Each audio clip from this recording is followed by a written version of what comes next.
बिनधास्त चिकन अंड्यांवर ताव मारा, कारण शहरात बर्ड फ्लूची धास्ती संपली असून चिकन अंड्यांची दुकानं उघडली आहेत.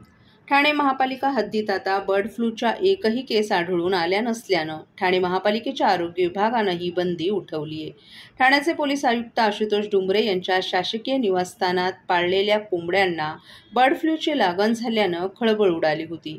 त्यानंतर 1 किलोमीटर क्षेत्रात सर्व कोंबड्यांचे मांस आणि अंडी विक्री दुकानं बंद ठेवण्याचे आदेश देण्यात आले होते. या परिसरात देशी प्रजातीतील कोंबडी आणि टर्की कोंबडी यांचा 14 जानेवारीला मृत्यू झाला होता. या दोघांचाही मृत्यू बर्ड फ्लूनं झाल्याचा अहवाल राज्य शासनाच्या पशुसंवर्धन विभागाकडून पालिकेला प्राप्त होता. त्यामुळे कोपरी परिसरात सुरक्षेचा उपाय म्हणून कोंबडी आणि अंडे विक्रीला 5 फेब्रुवारीपर्यंत बंदी घालण्यात आली होती.